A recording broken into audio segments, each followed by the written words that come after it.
Hello everyone, this is Anjum. Welcome back to my channel, that is Sahitya Abhyasa Academy. Today I am going to give a class on what is that? Life of S T Coleridge and his famous works.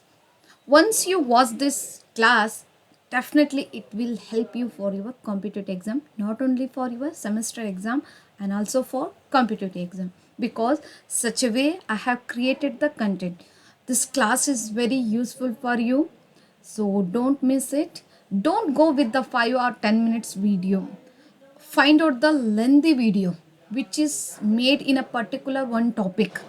Not only I'm not only telling you to watch my videos, not like that, but whichever your video are going to watch about the particular topic which is belong to the history of English literature, try to watch the lengthy one, because it contains all kind, means the YouTubers try to contain all kinds of things in that particular video. So let's begin my class about the life of S T Coleridge and his works.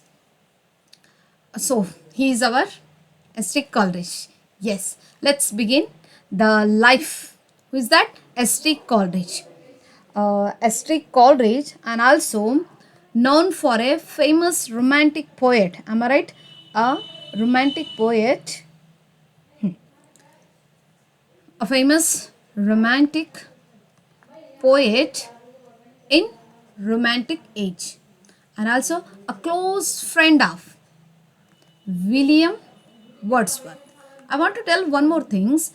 William Wordsworth is known for a nature poet. S T Coleridge is known for a supernatural poet. This fellow has written or mentioned the so many supernatural elements in his work.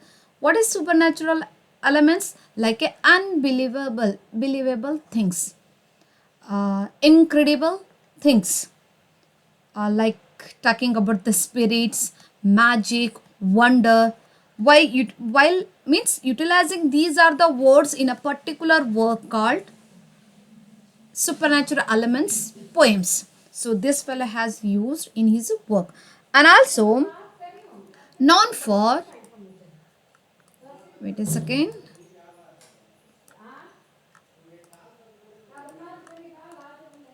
okay, fine. What is that?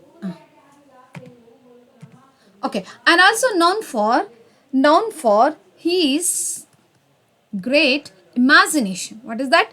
Imagination and supernatural poetry. I told you before. And the second one is co-authored, co-authored of lyrical ballad, published during 1798. By the publishing of this co-authored work with the William Wordsworth, that is lyrical ballad, we can see the new era has been emerged in history of English literature, that is romantic era. Okay, and the next he's also given the deep criticism, the deep literary criticism and philosophy in his critical work, that is biography of literaria. Am I right? And also exploring themes like dream, imaginary, mystery, nature, and human mind. So with these are the unknown facts about the S T Coleridge. By utilizing these are the themes in his work, so he is considered as one of a greatest poet. Not only he is a poet, he is a poet, he is a dramatist, and he is a critic, and also a great lecturer also. So by classifying these works, his works in a such category, what kind of a works he has published, shall see in a soon. Okay, so as we know that S T Coleridge is a great romantic poet during romantic era, as during a romantic era, and known for his great co-authored work, that is lyrical ballad, published in 1798. Yes, and also let's begin his work. What is that? S T Coleridge, his lifetime is from 1772 to 1781. Okay, born in 1772 in Ottery S Saint Mary, Devon, England. Usually ಇಂಗ್ಲೆಂಡಲ್ಲಿ ಕಂಡು ಬಂದಿರುವಂಥ ಒಂದು particular this ಲ್ಯಾಂಡಲ್ಲಿ ವಿಲೇಜಲ್ಲಿ ಅವರ ಒಂದು ಜನನ. Father John Coleridge, a respected vicar. What is that? A respected vicar and a headmaster. Vicar means what? Religious leader. Religious leader ಆಗಿ ಕಂಡು ಬಂದಿದ್ದಾರೆ and also headmaster. Who introduced the young Samuel to literature? Yes, theology and classical language early in life. Very nice.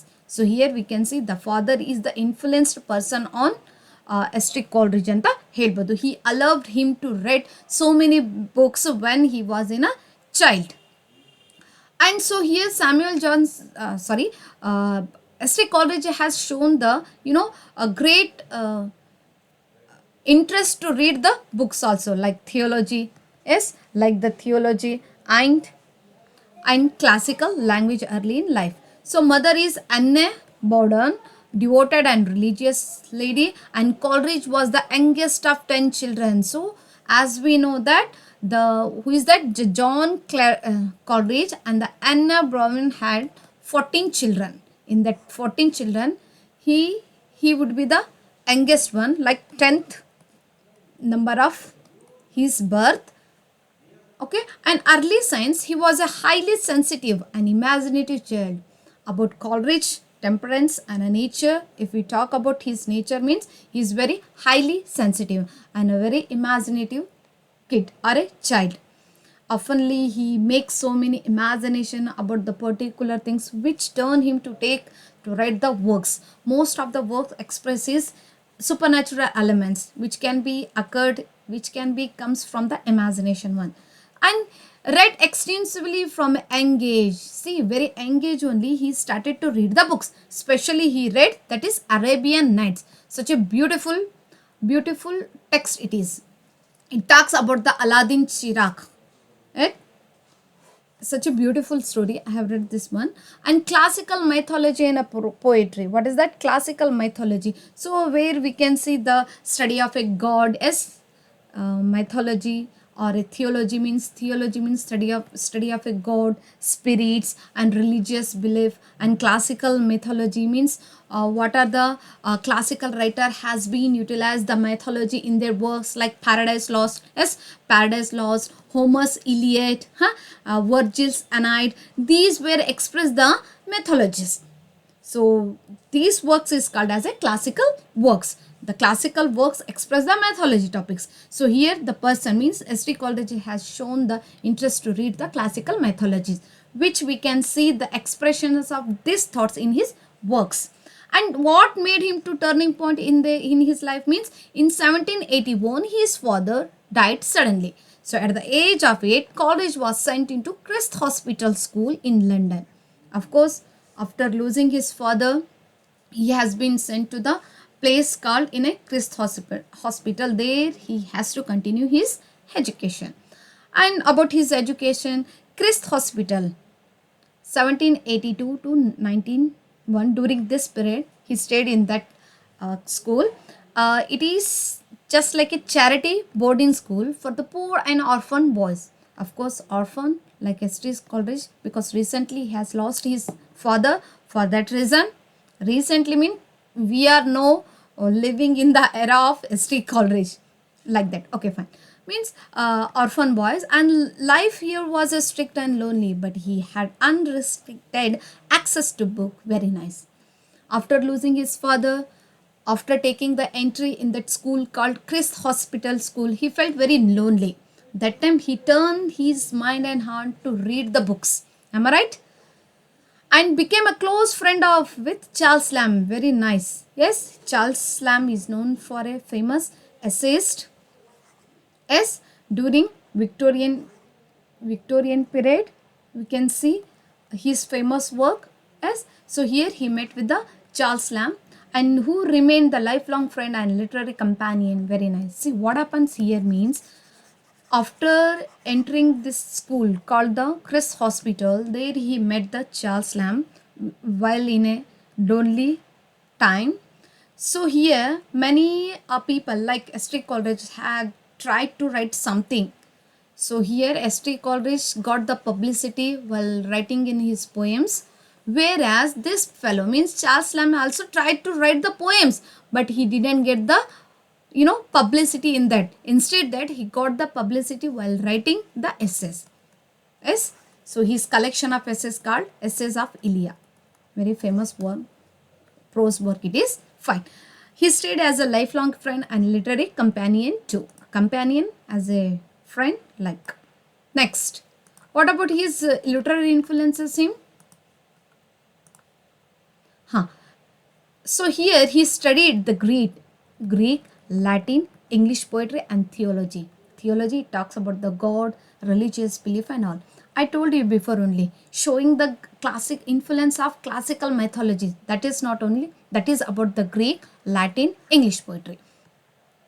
Homer's Iliad, Virgil's Aeneid, and the Horace on Sublime, okay, and the English poetry like a Paradise and theology. These are the works which made him to become a literary person in this world called English literature, and become a fascinated by the Plato, Milton, and Shakespeare. Very nice. So by reading their works, made him to show the interest to write the literary works, and he began writing poetry during this time and developed a rich inner world. Very nice. So after getting the influence from these writer and started to write the poetry, and also he got the success in that works also.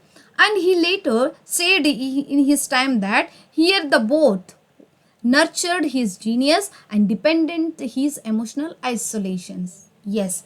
So while writing these works, he feel means nurtured means he gave the further exploration of his imagination, means he nurtured his imagination in the form of writing the poetry, and also dependent his isolation, emotional isolation means he lost his further, he felt very lonely, and also, and one more thing, at the age of 26 he addicted the opium. Am I right? ಗಾಂಜಾ ಅಂತ ಏನು ಹೇಳ್ತಿರಲ್ಲ, ಆ ಒಂದು ಅಂಶಕ್ಕೆ ಅವ್ರು ಏನಾಗ್ತಾರೆ, addict ಆಗ್ತಾರೆ ಅಂತ ಹೇಳಿದ್ರು. ಹಿ ಫೀಲ್ಸ್ ಇಮೋಷನಲಿ ಐಸೋಲೇಷನ್ಸ್ ಅಂತ ಹೇಳ್ಬೋದು. We shall see this thing in a further. And after that Jesus College Cambridge 1794 Christ hospital school ನಂತರ ನೆಕ್ಸ್ಟ್ ಅವ್ರು ಏನು ಮಾಡ್ತಾರೆ, ಜೀಸಸ್ ಕಾಲೇಜಿಗೆ ಅನ್ನೋದು ಜಾಯ್ನ್ ಆಗ್ತಾರೆ. ಫಾರ್ ಎಕ್ಸಾಂಪಲ್ SLC ಆದ ನಂತರ ನಾವು PUC ಕಾಲೇಜಿಗೆ ಹೋಗೋದು, ಅದಾದಮೇಲೆ ಡಿಗ್ರಿಗೆ ಹೋಗ್ತಾ ಇದ್ದು, ಅದಾದಮೇಲೆ master degree. So how that every stages of getting the education has coming in our life, just like S T Coleridge also, class one by one, education career anta helbodu. Entered Jesus College, Cambridge okay na, and on a scholarships. And he studied the classics, theology and philosophy. Oftentimes ಹೇಳ್ತಾ ಇದ್ದೆ ನೋಡ್ರಿ. So whoever study the classical works, definitely he will become one of a great person ಅಂತ ಹೇಳ್ಬೋದು. Because most of the great writer has been born from the reading of this classical works ಅಂತ ಹೇಳ್ಬೋದು. And however he became a increasing disillusioned with the academic routine and felt spiritually and politically restless. ನೋಡ್ರಿ, day by day ಅವ್ರು ಏನು ಮಾಡ್ತಾ ಇದ್ದಾರೆ, ಒಂದು ಡಿಸ್ಇಲ್ಯೂಸನ್ಡ್ ಅನ್ನೋ ಒಂದು ಅಂಶನ ಅದು ಇನ್ಕ್ರೀಸ್ ಆಗ್ತಾ ಹೋಗ್ತಾ ಇದೆ. ಅದರಿಂದ ಏನಾಗ್ತಾ ಇದ್ರೆ ಒಂದು ಒಂದು ಡೀಪ್ ಆಗಿರುವಂಥ ಸ್ಪಿರಿಚುವಾಲಿಟಿ ಆಯಿತು, ಅಥವಾ ಪೊಲಿಟಿಕಲ್ದಿಂದ ಹೊರಗಡೆ ಒಂದು ರೆಸ್ಟ್ಲೆಸ್ ಆಗಿರುವಂತಹ ಒಂದು ಐಡಿಯಾಸ್ ಅಬೌಟ್ ದ ಪೊಲಿಟಿಕಲ್ ಒಂದು ವಿಷಯದಿಂದ ಹೊರಗಡೆ ಬರೋದ್ ಮೂಲಕ ಅವರೇನು ಸ್ಪಿರಿಚುವಾಲಿಟಿಗೆ ಆದ್ಯತೆ ಕೊಡ್ತಾ ಇದ್ರು ಅಂತ ಹೇಳ್ಬೋದು.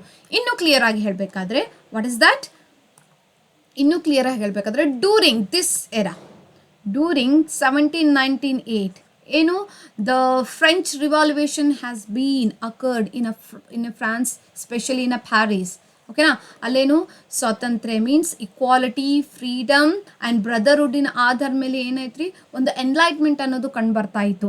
ಅದೇ ಇನ್ಫ್ಲುಯೆನ್ಸ್ ಏನಾಯ್ತು ರೀ, ಇಂಗ್ಲೆಂಡ್ ಮೇಲೆ ಬಂತು. Yes, we should not be rule under the called kings ಏನು ನಮ್ಮ ಮೇಲೆ ಒಂದು ರಾಂಗ್ ಆಗಿ ನಮಗೆ ಏನು ರೂಲ್ ಮಾಡ್ತಾ ಇದ್ದಾರೆ. We should come out from that one. ನಮ್ಮಲ್ಲಿ ಕೂಡ ಇಕ್ವಾಲಿಟಿ ಇರಬೇಕು, ಫ್ರೀಡಮ್ ಇರಬೇಕು. Am right? So as we have study in a restoration period, ಏನು ಒಂದು ಚಾರ್ಲ್ಸ್ ಕಿಂಗ್ಸ್ ಆಯಿತು, ಅವರ ಯುಟೋಪಿಯನ್ನಿನ ಒಂದು ಏನು ಟೆಕ್ಸ್ಟ್ ಇದೆಯಲ್ಲ ಅದರ ಒಂದು ರಿಫ್ಲೆಕ್ಷನ್ ಏನು ಕಾಣ್ತೀವಿ ಇಂಗ್ಲೆಂಡಲ್ಲಿ ಕಂಡು ಬಂದಿರ್ತಾರೆ. ರಾಜರ ಒಂದು ರೂಲಿಂಗ್ ಏನಿದೆ ರೀ ರಾಂಗ್ ಆಗಿದೆ ರೀ, ಮಿಸ್ಲೀಡಿಂಗ್ ಮಾಡ್ತಾ ಇದೆ. Means there is no any giving the equality or taking care of the people, democratic people.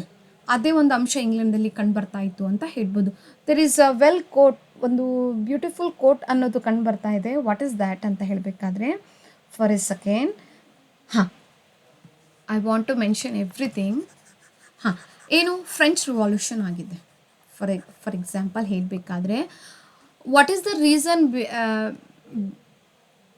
Reason behind to see the French revolution means it is affected by the American Revolution. American Revolution come out from the British people's domination. ಬ್ರಿಟಿಷರು ಏನು ಮಾಡ್ತಾ ಇದ್ರು, ಕೊಲನೈಸ್ ಮಾಡಿದೆ. ಯಾವುದ್ರಿ? American ಮೇಲೆ. ಯಾವ ಥರ ನಮ್ಮ ಇಂಡಿಯಾದ ಮೇಲೆ ಮೋರ್ ದೆನ್ 250 ಇಯರ್ಸ್ ನಮ್ಮ ಮೇಲೆ ಯಾವ ಥರ ಅಡ್ಮಿನಿಸ್ಟ್ರೇಟ್ ಮಾಡಿದೆ, ದಾಳಿ ಮಾಡೋದ್ರ ಮೂಲಕ, ಮೀನ್ಸ್ ಆಳ್ವಿಕೆ ಮಾಡಿದೆ. ಅದೇ ಥರ ಅಮೇರಿಕಾ ಕೂಡ ಕೊಲನೈಸ್ ಮಾಡಿದರೆ. ಬಟ್ ಅಲ್ಲಿ ಏನು ಮಾಡ್ತಿದ್ರು, ಅತಿಯಾದ ತೆರಿಗೆ ಆಯಿತು, ಅವ್ರಿಗೆ ಹೇಳಲಾರ್ದೆ ಕೆಲವಾರು ಡಿಸಿಷನ್ಸ್ಗಳನ್ನು ತಗೊಳ್ಳೋದಾಯಿತು. ಇಕ್ವಾಲಿಟಿ, ಫ್ರೀಡಮ್, ಬ್ರದರ್ಹುಡ್, ಇವೆಲ್ಲ ಅಂಶದಿಂದ ದೌರ್ಜನ್ಯಕ್ಕೆ ಒಳಗಾಗ್ತಾಯಿದ್ರು. ಯಾವ್ದು? American people. ಇದನ್ನು ನೋಡಿ ಏನು ಮಾಡಿದ್ರು ಅದು ಅದ್ರ ಮೇಲೆ ಮೀನ್ಸ್ ದಾಳಿ ಮಾಡಿತು. ಮೀನ್ಸ್ ಒಂದು ಹೋರಾಟ. Let hour land B free by the British empire. ನಾವು ಮಾಡಿವಲ್ಲ ಕ್ವಿಟ್ ಇಂಡಿಯಾ ಮೂವ್ಮೆಂಟ್, ಫೈನಲಿ ನಮಗೆ ಯಾವ ಥರ ಸ್ವಾತಂತ್ರ್ಯ ಸಿಕ್ಕಿದೆ, ಅದೇ ಥರ ಅಮೇರಿಕಾ ಕೂಡ ಕಂಡುಬಂತು. ಇದು ರಿವಾಲ್ಯೂಷನ್ ಮಾಡೋದ್ರಿಂದ ಅದು ಏನಾದ್ರಿ ಒಂದು ಇಂಡಿಪೆಂಡೆಂಟ್ ನೇಷನ್ ಆಗಿ ಹೊರಬಂತು. ಇಂಡಿಪೆಂಡೆಂಟ್ ನೇಷನ್ ಆಗಿ ಹೊರಬಂದಿದೆ. ಅದೇರ ಒಂದು ಇನ್ಫ್ಲುಯೆನ್ಸಲ್ಲಿ ಬಂದ್ರಿ ಫ್ರೆಂಚ್ ರಿವಾಲ್ಯೂಷನ್ ಬಂತು. ಅವರು ಕೂಡ ಏನು ಮಾಡಿದ್ರು, ಸ್ವತಂತ್ರ, ಸಮಾನತೆ, ಒಂದು ಬ್ರದರ್ಹುಡ್ ನಮಗೂ ಬೇಕು. We are also have the equal rights to lead our life. The present king ಏನು ನಮಗೆ ಲೀಡ್ ಮಾಡ್ತಾ ಇದ್ದಾರೆ, their kingship, the leading of their kingship is not satisfied to the democratic people of French, specially on Paris. ಅದೇನು ಅದರಿಂದ ಅವ್ರು ಏನು ಮಾಡ್ತಿದ್ರು, ಹೊರಗಡೆ ಬರ್ತಾ ಇದ್ರು ಅಂತ ಹೇಳಿದ್ರು. Means French revolution. ಇದರ ಒಂದು ಇನ್ಫ್ಲುಯೆನ್ಸ್ ಯಾರಿಗಾಯ್ತು ರೀ? England people like S T Coleridge. Romantic era ಅಂತ ಕಂಡು ಬಂದಿದೆಯಲ್ಲ, ಆ ಇಂಗ್ಲೆಂಡ್ ಪೀಪಲ್ದಲ್ಲಿ ಕೂಡ as we need to have equal rights. ನಮಗೂ ಕೂಡ ಸ್ವಾತಂತ್ರ್ಯ, ಸಮಾನತೆ, ಬ್ರದರ್ಹುಡ್ ಬೇಕು. Because what the rulers are ruling on us in a bad way. We won't bear their domination. So here what's the point come in our mind is that Britain, once it become a ruler, to the whole world, what about the condition of his own land? Yes, it shows the injustice to the people of England. Getting my point? So once there is a thought about that, what is that? The thought, the sun never sets, ಹೌದಲ್ಲ, on the British Empire. ಹೇಳ್ತದಲ್ಲ, British ಸೂರ್ಯ ಮುಳಗದೆ ಇರುವಂಥ ಒಂದು ನಾಡು ಅಂತ ಹೇಳಿದ್ರೆ England ಅಂತ ಹೇಳ್ತೀವಿ. ಸ್ಪೆಷಲಿ ಬ್ರಿಟಿಷ್ ಎಂಪೈರ್ ಅಂತ ಹೇಳಲಾಗ್ತದೆ. ಬಟ್ ಸಮ್ಟೈಮ್ಸ್ ಅದೇನಾಗ್ತದೆ ರೀ, ಏನಾಗ್ತದೆ, it forgot. What is that? It forgot to shine on his own people. Getting my point? England ಅನ್ನೋದು ಬ್ರಿಟಿಷ್ ಪೀಪಲ್ ಏನು ಮಾಡ್ತಾ ಇದ್ದಾರೆ, ಜಗತ್ತಿನಲ್ಲಿ ಕಂಡು ಬಂದಂಥ ಮ್ಯಾಕ್ಸಿಮಮ್ ಕಂಟ್ರೀಸ್ಗಳ ಮೇಲೆ ಏನು ಮಾಡಿದರೆ, ದಾಳಿ ಮಾಡಿ ಅಲ್ಲಿ ತಮ್ಮದೇ ಆದ ಒಂದು ಲ್ಯಾಂಗ್ವೇಜನ್ನು, ಕಲ್ಚರನ್ನು ಇಂಟ್ರೊಡ್ಯೂಸ್ ಮಾಡಿ ಅದು ಡಾಮಿನೇಷನ್ ಮಾಡಿದೆ, ಲೈಕ್ ನಮ್ಮ ಇಂಡಿಯಾದ ಮೇಲೆ. ಬಟ್ ಅದೇನು ಮಾಡ್ತಾ ಇದ್ದಾರೆ, ಆ್ಯಸ್ ಈಕ್ವಲಿ ಅದೇನು ಮಾಡ್ತಾ ಇದ್ದಾರೆ, ತನ್ನ ಲ್ಯಾಂಡಲ್ಲಿ ಕಂಡು ಬಂದಿರೋಂಥ ಜನರ ಮೇಲೆ ಒಂದು ಇಂಜಸ್ಟಿಸ್ ವೇ ಆಗಿ ಏನು ಮಾಡ್ತಾಯಿತ್ತು, ರೂಲ್ ಮಾಡ್ತಾಯಿತ್ತು. ಆ ಒಂದು ಇಂಜಸ್ಟ್ ವೇಸನ್ನು ತಡೆಯಲಾರದೆ ಅಲ್ಲಿ ಏನು ಮಾಡ್ತದೆ, ಅಲ್ಲಿ ಬರುವಂಥ ಒಂದು ವ್ಯಕ್ತಿಗಳಲ್ಲಿ ಒಂದು ಕೂಗು ಕಂಡು ಬರ್ತಾ ಇತ್ತು, let us to feel free ಅನ್ನೋ ಒಂದು ಅಂಶ. Getting my point? Hope so little bit ಅರ್ಥ ಆಗಿದೆ ಅಂತ ಅಂದ್ಕೊಳ್ತೀನಿ. ಏನು ಹೇಳ್ತಾ ಇದ್ದಾನೆ, ಸೂರ್ಯ ಮುಳಗದೆ ಇರುವಂಥ ನಾಡು, ತನ್ನ ಲ್ಯಾಂಡಲ್ಲಿ ಏನೇನ್ರಿ ಒಂದು ಇನ್ಜಸ್ಟಿಸ್ ಆಗಿರುವಂಥದ್ದು ಅಂಶ ಕಂಡು ಬರ್ತಾ ಇದೆ ಅಂತ ಹೇಳ್ಬೋದು. We have studied what is that ನೋಡ್ರಿ, ನೀವು ಫ್ರಮ್ ಸಾಹಿತ್ಯದ ಲೋಕವನ್ನು ಫ್ರಮ್ 40th centuryಲಿಂದ ಹಿಡಿದು ಅಪ್ ಟು 20th centuryವರೆಗೆ ಏನು ಕಾಣ್ತೀವಿ, ರಾಜರ ಒಂದು ಕಿಂಗ್ಶಿಪ್ಪಿನ ಒಂದು ರೂಲಿಂಗ್ ಏನಿದೆ ರೀ, ಒಂದು ಡಾಮಿನೇಷನ್ ಮಾಡೋದಾಯಿತು, ಅತಿಯಾದ ತೆರಿಗೆ ಹಾಕೋದಾಯಿತು, not caring about the people, expectation, ಅದೆಲ್ಲ ಏನು ಒಂದು ರಿವೋಲ್ಟ್ ಆಗಿ ಕಂಡು ಬಂದಿರೋ ಒಂದು ಅಂಶನೇ ಕಾಣ್ತೀವಿ. ರೆನಾಸನ್ಸ್ ಯಾವುದು, ರಿಫಾರ್ಮೇಷನ್ ತೊಗೊಳ್ರಿ, ಪ್ಯೂರಿಟನ್ ಎರಾ ತೊಗೊಳ್ರಿ, next again the romantic era ತೊಗೊಳ್ರಿ, and also the Pope age ಅಂದರೆ ಚಾಸರ್ ಏಜ್ದಲ್ಲಿ ನೋಡ್ರಿ, ಎಲಿಜಬೆಥನ್ ಯುಗದಲ್ಲಿ that Elizabethan are only consider as a golden period because the lady called the Elizabeth has given the all kind of a freedom to the every common people. ಅದಕ್ಕೆ nuts of singing bird ಅಂತ ಒಂದು ಎರಕ್ಕೆ ಹೇಳಲಾಗ್ತದೆ. ಅಲ್ಲಿ ಎಷ್ಟು common ಪೀಪಲ್ಗೆ ಆದ್ಯತೆ ಕೊಟ್ಟಿದ್ದಾಳೆ ಅಂತ ಹೇಳಿದರೆ, next ಎರಾದಲ್ಲಿ ಯಾವುದೇ ಎರಾದಲ್ಲಿ common ಪೀಪಲ್ಗೆ ಅಷ್ಟು ಒಂದು ಪ್ರೀತಿ, ವಾತ್ಸಲ್ಯ, ಇಂಪಾರ್ಟೆನ್ಸ್, ಫ್ರೀಡಮ್ ಅನ್ನೋದು ಕಂಡುಬರೋದಿಲ್ಲ. ಸೊ ಅಂದರೆ ಪ್ರತಿಯೊಂದು ಎರಾದಲ್ಲಿ ಯಾವ ಥರ ಕಿಂಗ್ಗಳಿಂದ ಒಂದು ದೌರ್ಜನ್ಯಕ್ಕೆ ಒಳಗಾಗಿದ್ದಾರೆ under the British people, yes ಆ ಒಂದು ಅಂಶ ನಾವು ಸಾಹಿತ್ಯದ ಮೂಲಕ ತಿಳ್ಕೊತೀವಿ ಅಂತ ಹೇಳ್ಬೋದು. ಜಸ್ಟ್ ಏನು ಹೇಳ್ತಾ ಇದ್ದೀನಿ ಅಂತ ಹೇಳಿದ್ರೆ, politically restlessness. So the condition of Britain people, how they are suffering under the ruling power of the called the kings. ಹೌದಾ, ಅವರಿಂದ ಹೊರಗಡೆ ಬರಬೇಕಾಗಿದೆ. Let us to feel the freedom, equality and the brotherhood, how the French Revolution has got this thing by making the revolution. Let us to influence on our England also. This is what ಅಂಶ ಅಂತ ಹೇಳ್ಬೋದು. So ಈ ಒಂದು ಅಂಶ ಅಂದರೆ ಈ ಒಂದು during ಈ ಒಂದು ಅಂಶದಲ್ಲಿ ಮತ್ತು ಅವರು ಏನ್ರಿ ಡೀಪ್ಲಿ ಎಲ್ಲಾಗಿದ್ರೆ ಒಂದು ಸ್ಪಿರಿಚುವಾಲಿಟಿಗೆ ಆದ್ಯತೆ ಕೊಟ್ಟಿರುವಂಥದ್ದು ಅಂಶ ಕಂಡುಬರ್ತದೆ ಅಂತ ಹೇಳ್ಬೋದು. ಓಕೆನಾ, next wait a second.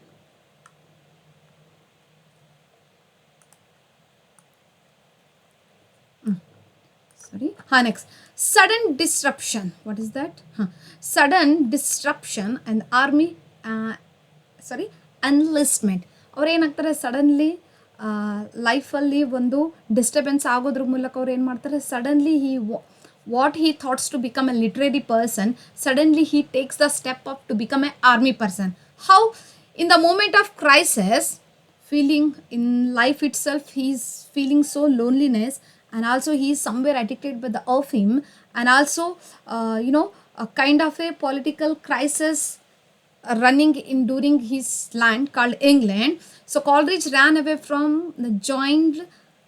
away and joined army under the false name, that is Silas Tomkin Cumberbatch. ನೋಡಿ, such kind of a names can be asked in a competitive exam. Who is that writer? Ran from the land, ran from the college, ran and become an army and joined as a army, that is S T Coleridge. In a which false name? ಈ ಥರದ ಕ್ವಶನ್ಸ್ಗಳು ಬರ್ಬೋದು. That is Silas Tomkyn ಕಂಬರ್ಬ್ಯಾಚ್.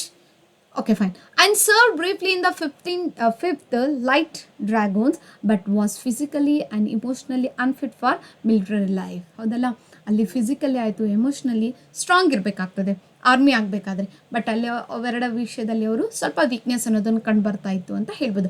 ಅದಕ್ಕೆ ಅವ್ರು ಏನು ಮಾಡಿದ್ರು, ಅದು ಕೂಡ ಬಿಟ್ಟರು ಆ ಒಂದು ಆರ್ಮಿ ಒಂದು ಅಂಶದಲ್ಲಿ. And his brothers arranged for his discharge. ಅಲ್ಲಿಂದ ಬರಲಿಕ್ಕೆ ಇವ್ರ ಬ್ರದರ್ಸ್ ಹೆಲ್ಪ್ ಮಾಡಿದ್ರು ಅಂತ ಹೇಳ್ಬೋದು. So next what happens, radical ideas. What is that?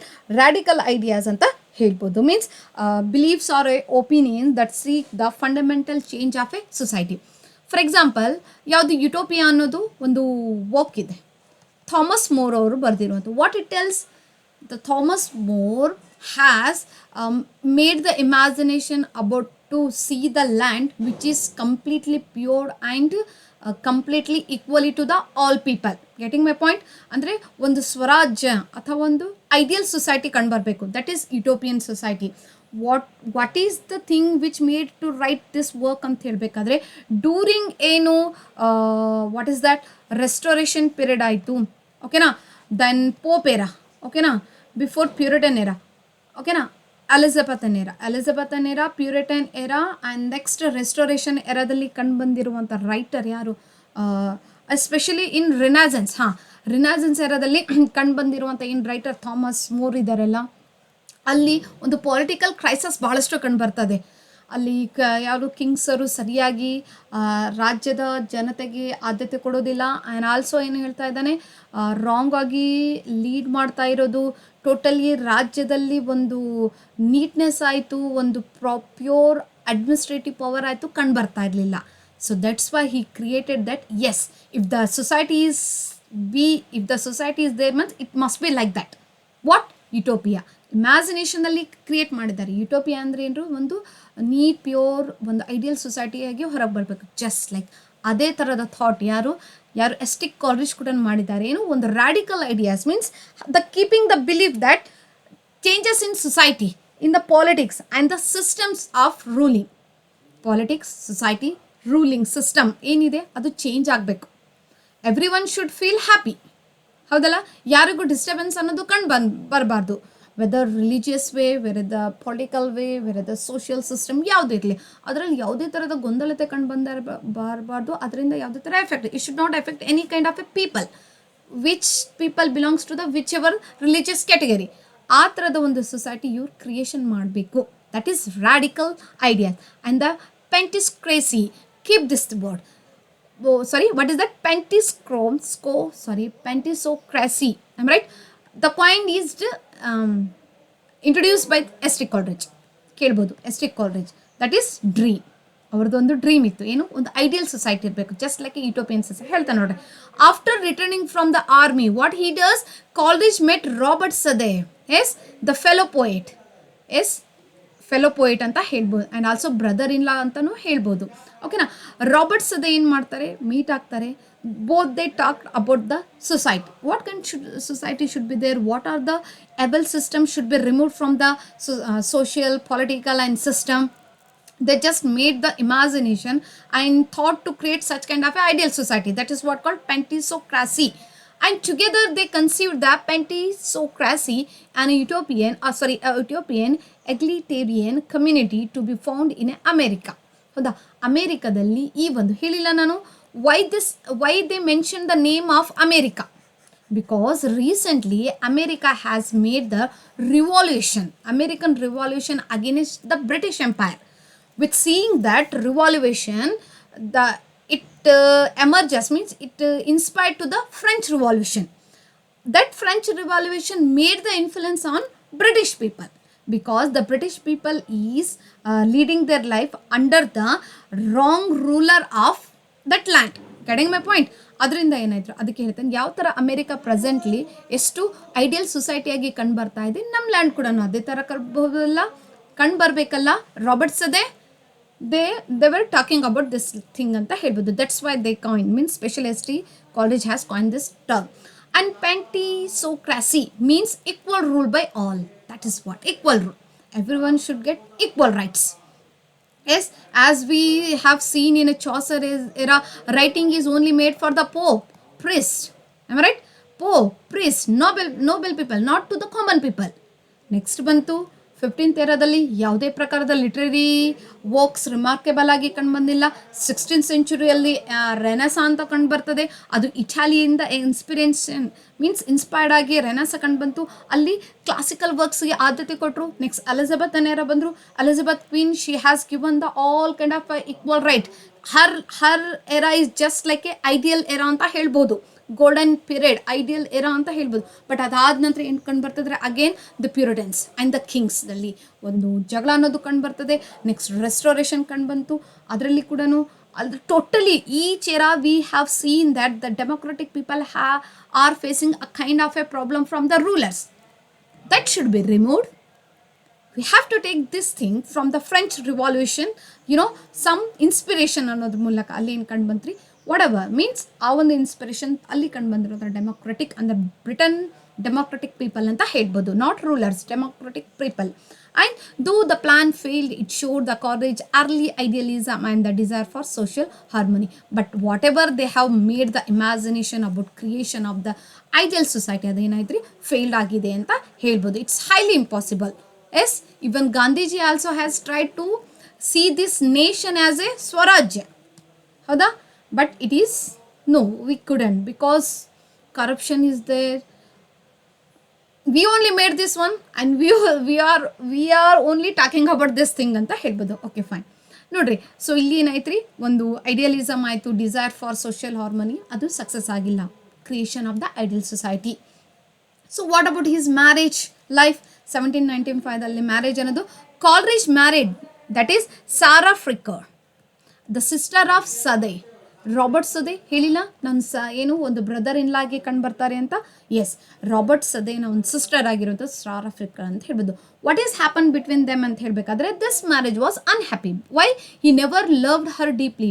Instead he remained emotionally distant and often felt trapped in his relationship. ಎಲ್ಲೋ ಒಂದು ಕಡೆ ನಾನು ಸಿಕ್ಕಾಕೊಂಡು ಬಿಟ್ಟಿದ್ದೀನಿ ಈ ಒಂದು ರಿಲೇಷನ್ಶಿಪ್ಪಲ್ಲಿ, that is Sara Fricker. This ladies nature is different from the Coleridge nature ಅಂತ ಹೇಳ್ಬೋದು. ಅಲ್ಲಿ ರಿಲೇಷನ್ಶಿಪ್ ಅನ್ನೋದು ಪ್ರಾಪರಾಗಿ ರನ್ನಿಂಗ್ ಆಗಿಲ್ಲ, ಅದಕ್ಕೆ ಅಲ್ಲಿ ಬ್ರೇಕ್ನೆಸ್ ಅನ್ನೋದು ಕಂಡು ಬರ್ತಾ ಇತ್ತು ಅಂತ.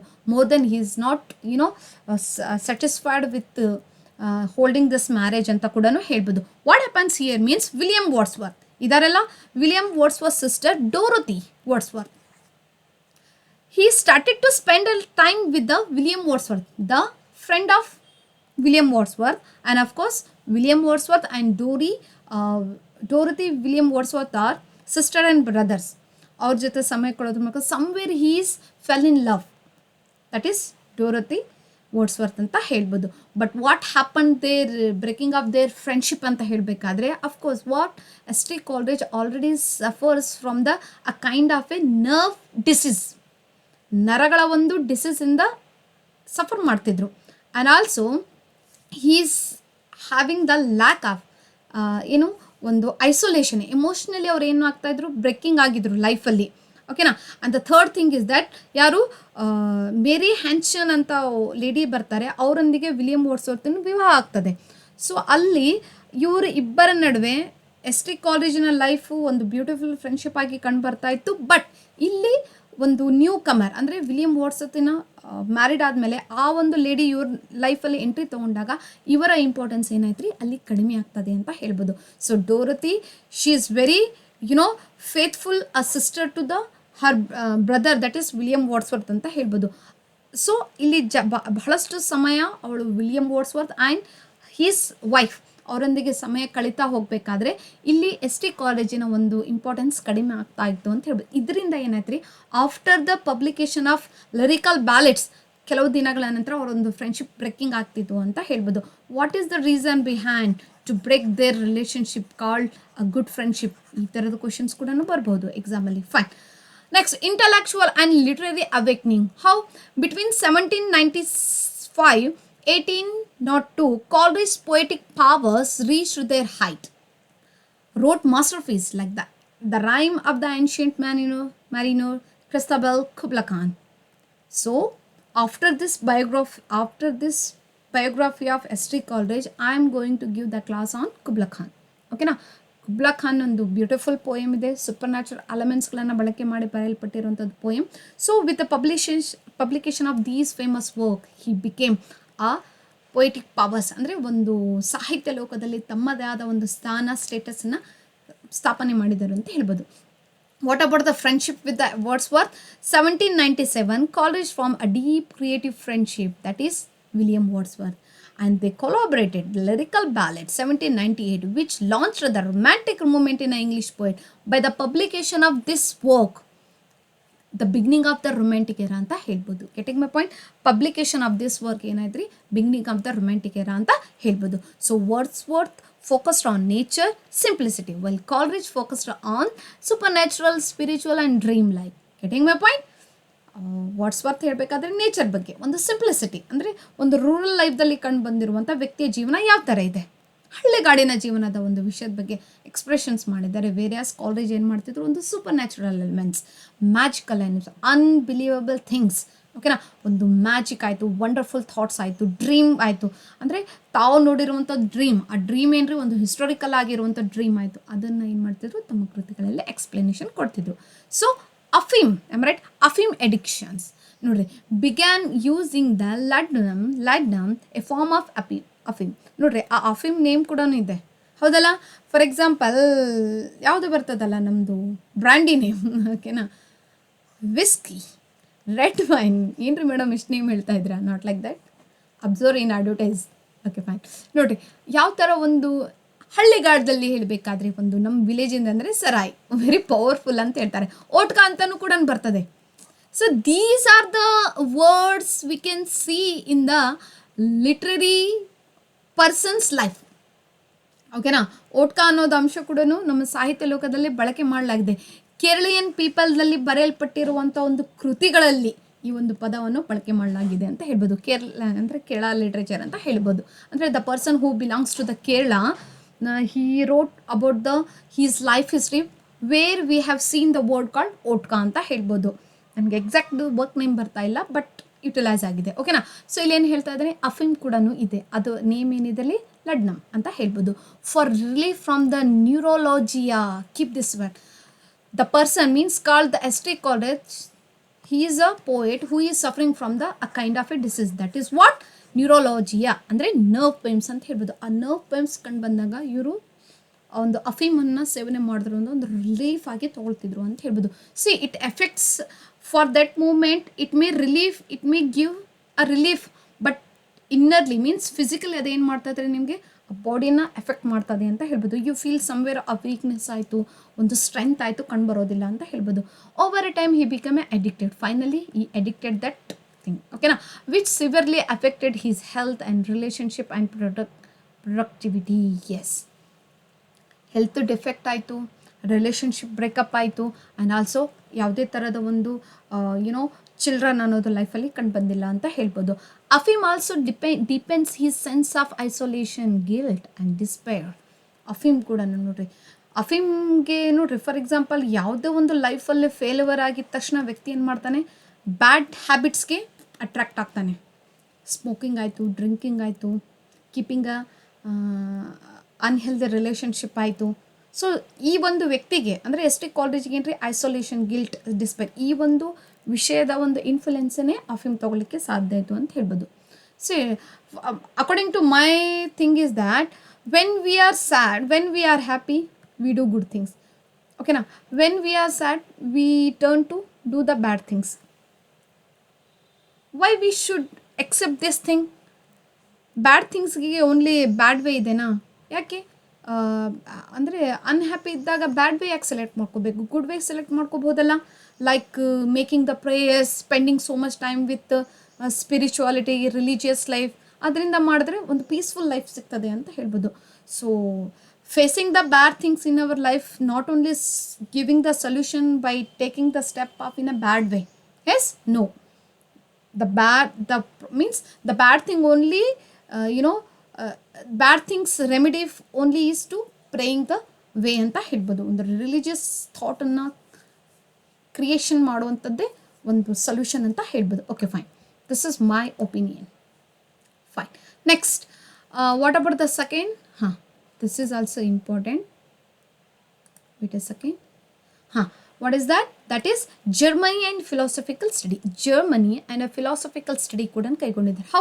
Travel to the Germany with the Wordsworth, definitely, and studied German philosophy and theology. See, when they were in a Germany, but together they have published a few poems also.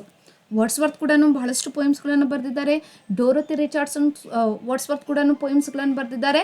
Even S T Coleridge ಕೂಡ when they were in a Germany ಅಂತ ಹೇಳ್ಬೋದು.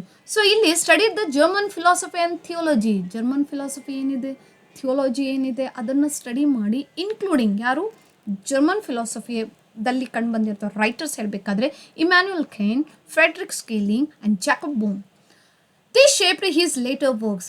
While reading their works, it made the influence on his creation of a kind of a work, that is prose writing, that is Biographia Literaria. ಈ ಒಂದು ಕೃತಿಯನ್ನು ಬರೀಬೇಕಾದ್ರೆ German philosophy and ಥಿಯೋಲಜಿಯ ರೈಟರ್ಸಿನ ವರ್ಕ್ಸ್ಗಳು ಏನಾಗಿದ್ದಾವೆ, influence ಆಗಿದೆ ಅಂತ ಹೇಳ್ಬೋದು. ಇದೊಂದು critical ಆಗಿ ವರ್ಕ್ ಆಗಿ ಕಂಡು ಬಂದಿದೆ, that is Biographia Literaria. And later career ಏನಾಯಿತು, ಟರ್ನ್ ಇಂಟು ಲೆಕ್ಚರ್ಸಲ್ಲಿ ಕಂಡು ಬಂತು. ಗಿವ್ ಫೇಮಸ್ ಲೆಕ್ಚರ್ಸ್ ಇನ್ ಲಂಡನ್ದಲ್ಲಿ ಲೆಕ್ಚರ್ಸ್ಗಳನ್ನು ಕೊಡಲಾಯಿತು on the Shakespeare, imagination and philosophy, what is Shakespeare, and because Shakespeare's work is made influence on him by turning himself into literary world ಅಂತ ಹೇಳ್ಬೋದು. Like Plato ಆಯಿತು, ಯಾರು ನೆಕ್ಸ್ಟ್ ಮಿಲ್ಟನ್ ಆಯಿತು.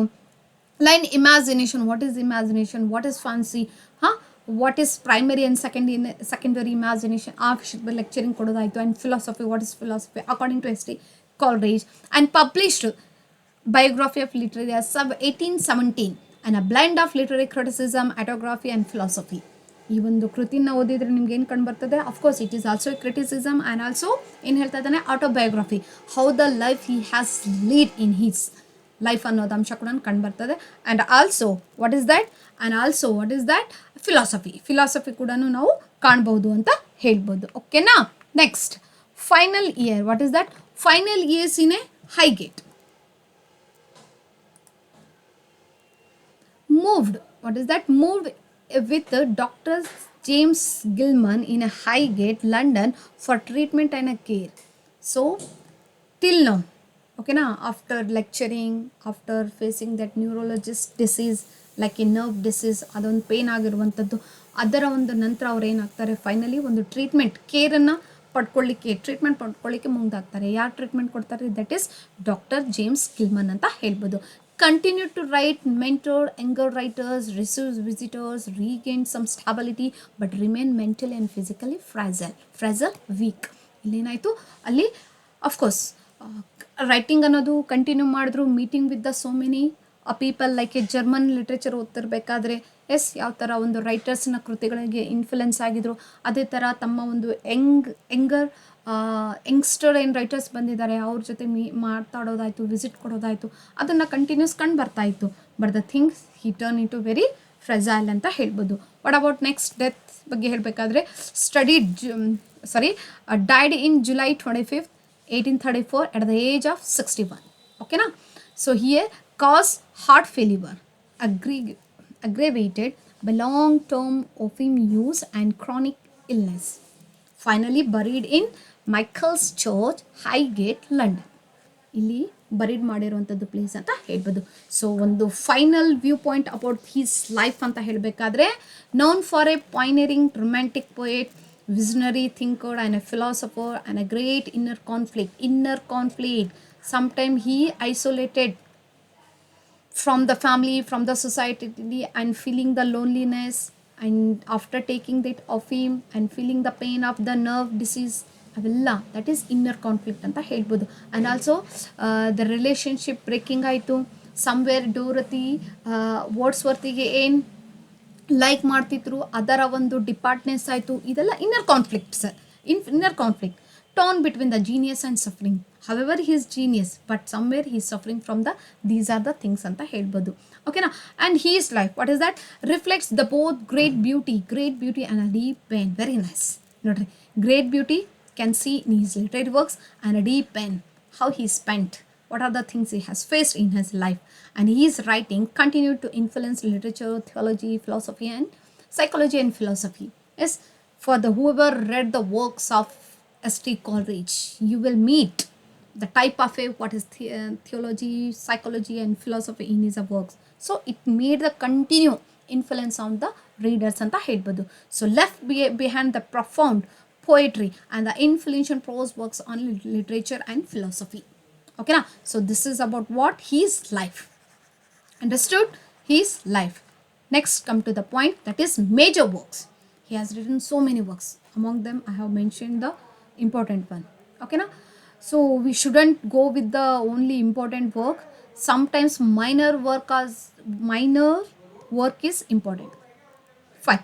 Major poetry collection and a poems. First poetry collection ಬಗ್ಗೆ ಹೇಳಬೇಕಾದ್ರೆ, poems on a various subjects. This is work 1796, revised 1797 ದಲ್ಲಿ, and the lyrical ballad with the William Wordsworth. Am I right?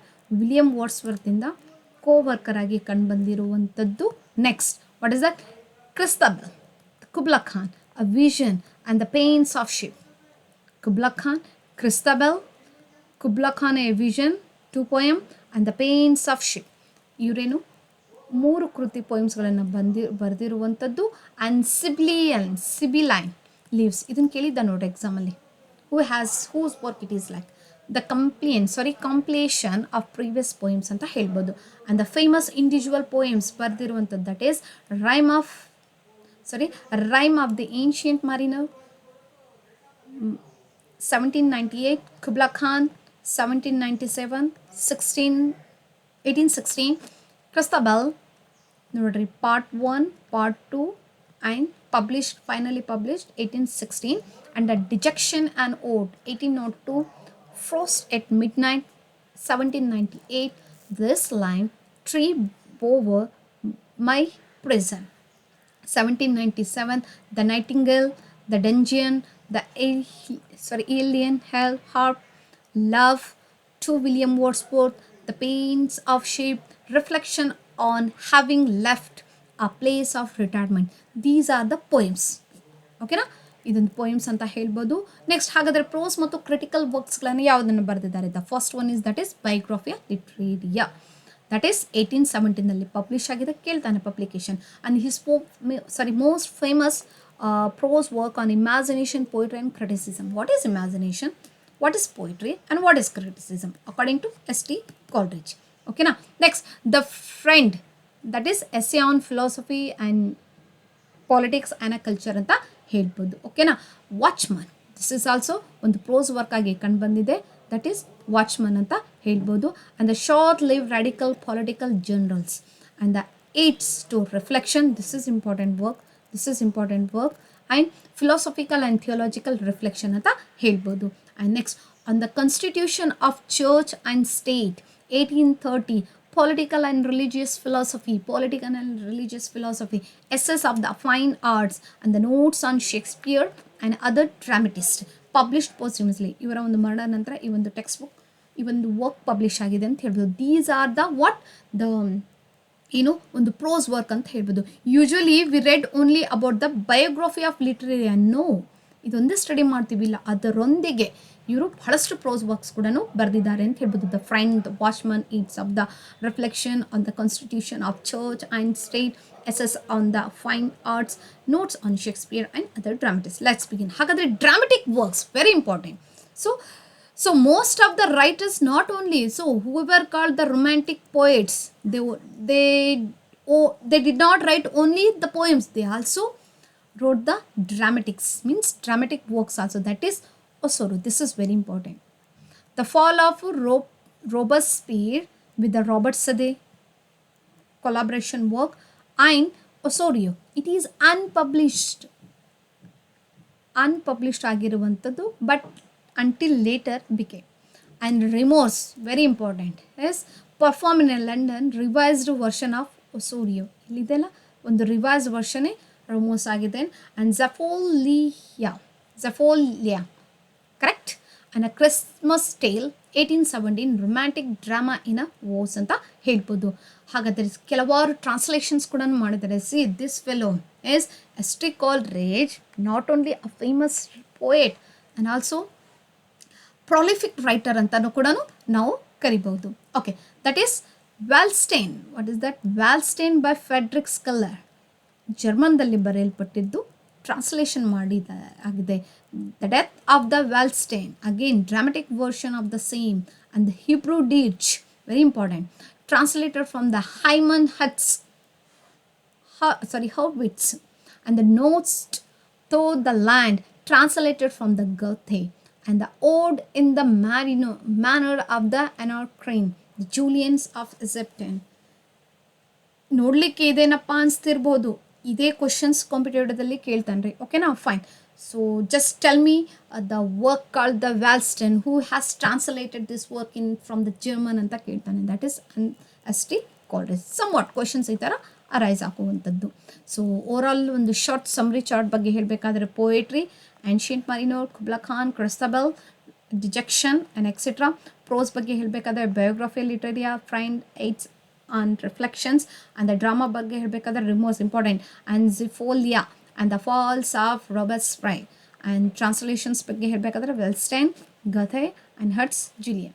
So Samuel Coleridge ಏನು ಮಾಡಿದ್ದಾರೆ, ಬಹಳಷ್ಟು important lectures, ಇದು ಅಲ್ಲದೆ ಮತ್ತು important ಲೆಕ್ಚರ್ಸ್ಗಳನ್ನು ಕೊಟ್ಟಿದ್ದಾರೆ ರೀ, especially during the 18th century. He was not only a poet, critic, but also a brilliant lecturer, known for his depth, spontaneity, and the philosophical insight ಅಂತ ಹೇಳ್ಬೋದು. ಸೊ ಫಸ್ಟ್ ಒನ್, ಬೇಸಿಕಲಿ ಅವ್ರು ಎಲ್ಲಿ ಕೊಟ್ಟಿದ್ದಾರೆ ರೀ ಒಂದು lectures ಅಂತ ಹೇಳಬೇಕಾದ್ರೆ, that is London, specially ಅಲ್ಲಿ ರೀ London, the royal institution and the venues. Active as a lecturer mainly between 1808 to 1819. am I right? Next, so main subjects ಬೇಕಾದರೆ Shakespeare and English drama. Already ನಾನು ಹೇಳಿದ್ದೇನೆ ಮೇಲೆ, but very ಡೀಪಾಗಿ ಸ್ವಲ್ಪ ನೋಡಬೇಕಾದ್ರೆ Shakespeare and English drama, that is his most famous lectures were on Shakespeare. William Shakespeare. Who's the work of William Shakespeare? Who has given the lecture on William Shakespeare? S T Coleridge. So defended Shakespeare's genius and poetic imagination. Yav tara defend? Yes, the way he just explained what kind of a ability he has, the genius power called the imagination ಅನ್ನೋದು ವಿಷಯದ ಬಗ್ಗೆ ಲೆಕ್ಚರಿಂಗ್ ಕೊಟ್ಟಿರುವಂಥದ್ದು. Explain psychological depth of a character like Hamlet, Macbeth, Lear, beautiful. ಓಕೆನಾ. William Words Shakespeare ಅವ್ರು ಬರೆದಿರುವಂಥ tragedies, great tragedies, the condition of psychological condition of a Hamlet. Hamlet, after knowing his father's murderer, is he able to take the quick revenge on that person, or he has taken the so much time to take the revenge on that murderer of his father? ಆ ಮೂಮೆಂಟ್ದಲ್ಲಿ ಒಂದು condition, conflict, inner conflict mind ಯಾವ ಥರ ಇತ್ತು, ಯಾರು ಹ್ಯಾಮ್ಲೆಟಿಂದು, ಆ ಒಂದು ವಿಷಯದ ಬಗ್ಗೆ. Macbeth beautiful. Macbeth 3 witches meet ಆಗಿದ ತಕ್ಷಣ ತನ್ನ ತಂದೆಗೆ ಸಮನಾಗಿರುವಂಥ ಡನ್ಕನನ್ನು ಕೊಲೆ ಮಾಡ್ತಾನೆ for the sake of getting the position call the kingship. ಹೌದಾ, ಒಂದು ಕಿಂಗ್ ಆಗ್ಬೇಕು ನಾನು. ವಿಚಸ್ ಹೇಳ್ಬಿಟ್ಟಿದ್ದಾರೆ, witches work is to spoil the goodness in Macbeth. But Macbeth ಅದನ್ನು ರಿಯಲೈಸ್ ಮಾಡ್ಕೊಳ್ಳಾರ್ದೆ ಡೂಯಿಂಗ್ ಸೋ ಮೆನಿ ಏನಂತಾರೆ ಕಮಿಟೆಡ್ ಸೋ ಮೆನಿ ಕ್ರೈಮ್ಸ್ ಅಂತ ಹೇಳ್ಬೋದು. ಓಕೆನಾ. ಆ್ಯಂಡ್ ಆಫ್ಕೋರ್ಸ್ ಲಿಯರ್, ಯಾರು ಕಿಂಗ್ ಲಿಯರ್. 80 years ಆಗಿದೆ, ಓಲ್ಡ್ ಆಗಿದ್ದಾನೆ, ಒಂದು ಓಲ್ಡ್ ಏಜ್ದಲ್ಲಿ ಇದ್ದಾನೆ, ಮುದುಕನಾಗಿದ್ದಾನೆ. ಬಟ್ ಅರುಮರು ಸುಮ್ಮನೆ ಕೂತ್ಕೊಳ್ಳಾರ್ದೆ ತನ್ನ ಹೋಲ್ ಪ್ರಾಪರ್ಟಿನ ಟೂ ಡಾಟರ್ಸ್ಗೆ ಕೊಡ್ತಾನೆ, ಥರ್ಡ್ ಡಾಟರ್ಗೆ ಕೊಡೋದಿಲ್ಲ. ಇವರಿಬ್ಬರು ಏನು ಮಾಡ್ತಾರೆ, ಮೋಸ ಮಾಡಿಬಿಡ್ತಾರೆ ಫಾದರ್ಗೆ. ಫೈನಲಿ ಕಾರ್ಡೆಲಿಯಾನ ಸೇವ್ ಮಾಡ್ತಾಳೆ. ಓಕೆನಾ. ಆ ಸೇವ್ ಮಾಡುವಂಥ ಮೂಮೆಂಟ್ದಲ್ಲಿ ಕಾರ್ಡೆಲಿಯಾ ಕೂಡ ಸ್ಯಾಕ್ರಿಫೈಸ್ ಮಾಡ್ತಾಳೆ ತನ್ನ ಲೈಫ್. ಇದನ್ನು ತಾಳಲಾರ್ದೆ ಹಾರ್ಟ್ ಅಟ್ಯಾಕ್ ಆಗಿ ಕ್ಲಿಯರ್ಗೆ ಆಗ್ತದೆ. So the whole stage is turn in to melancholy by seeing the so many deaths like King Lear, Cordelia, Regan, Goneril. 4 ಜನ ಸಾಯ್ತಾರೆ. ಸ್ಟಾರ್ಟ್ ಆಗಿದ್ದೆ ಅವ್ರು 4 ಜನದಿಂದ ಒಂದು ಪ್ಲೇ, ಎಂಡ್ ಆಗಿದ್ದು ಅವರ ಒಂದು ಡೆತ್ತಿಂದ. Very beautiful text. ಅದಕ್ಕೆ ವಿಲಿಯಂ ವರ್ಡ್ಸ್ವರ್ತನ ದ ಗ್ರೇಟೆಸ್ಟ್ ಡ್ರಾಮಟಿಸ್ಟ್ ಅಂತ ಹೇಳಿ ಟೈಟಲ್ ಕೊಟ್ಟಿದ್ದಾರೆ. The greatest one and only the greatest dramatist ಅಂತ ಹೇಳ್ಬೋದು. ನಮ್ಮ ಗುರು ಅವರು. Okay fine. ನೆಕ್ಸ್ಟ್ ಯಾರು, ಪೊಯಿಟ್ರಿ ಆ್ಯಂಡ್ ಇಮ್ಯಾಜಿನೇಷನ್. ಇದು ಒಂದು ವಿಷಯದ ಮೇಲೆ ಕೂಡ ಅವ್ರು ಲೆಕ್ಚರಿಂಗ್ ಕೊಟ್ಟಿದ್ದಾರೆ. Specially poetry. What is that? Poetry and imagination. Lecture on the principles of poetry. Introduce the ideas later explained in biography of literaria. That is primary and secondary imagination, poetic genius, symbols versus allegory. ಈ ವಿಷಯದ ಬಗ್ಗೆ poetry and imagination. And philosophy, religion and politics. Give the complex tracks about the German philosophy, Christian theology, nature, natural law and politics. Okay na? And he often connected philosophy with the poetry and faith ಅಂತ ಹೇಳ್ಬೋದು. ಓಕೆನಾ. So published lectures collection ಹೇಳಬೇಕಾದ್ರೆ lectures on Shakespeare, lectures on literature and philosophy, lectures on history of philosophy and table talk. This is also important. Lecture ಅಂತ ಹೇಳ್ಬೋದು. ಯಾರು, S T Coleridge. So overall ಆಗಿ ಒಂದು short key feature ಬಗ್ಗೆ ಹೇಳಬೇಕಾದ್ರೆ Coleridge lectures was improvised, dense and intellectually rich, and but something rambling or a hard to follow. Still they deeply influenced the later critics like Matthew Arnold, S T Coleridge, F.R. Lewis ಅಂತ ಹೇಳ್ಬೋದು. And Coleridge gave many influential lectures especially on Shakespeare, poetry, imagination, philosophy, and these helped the shape of English literary criticism ಅಂತ ಹೇಳ್ಬೋದು. ಇವರು ಬರೆಯಲ್ಪಟ್ಟಿರುವಂಥ ಒಂದು pros works ಮುಂದೆ ಏನ್ರಿ ಒಂದು literary ಕ್ರಿಟಿಸಿಸಮ್ಗೆ ಏನಾಗಿದ್ದಾರೆ, ಒಂದು ಇನ್ಫ್ಲುಯೆನ್ಸ್ ಆಗಿದೆ ಅಂತ ಹೇಳ್ಬೋದು. So this is about what the biography of and the famous works of S T Coleridge. In my next class, I am going to explain the text, that is Kubla Khan. Kubla Khan, before this text, shall see the background of the Kubla Khan, poem Kubla Khan. What is the reason behind writing this poem called the Kubla Khan? ಹೌದಲ್ಲ, ಅದೊಂದು background ನೋಡೋದಿದೆ, reason ಏನಿದೆ, whether it is completed or fragmented, half ಆಗಿ ಬರೆಯಲ್ಪಟ್ಟಿದೆ, ಅವೆಲ್ಲ ಅಂಶಗಳನ್ನು next ಕ್ಲಾಸಲ್ಲಿ ನೋಡೋಣಂತ. Until take care and thanks for watching this video. Okay, shall meet in another video. Bye.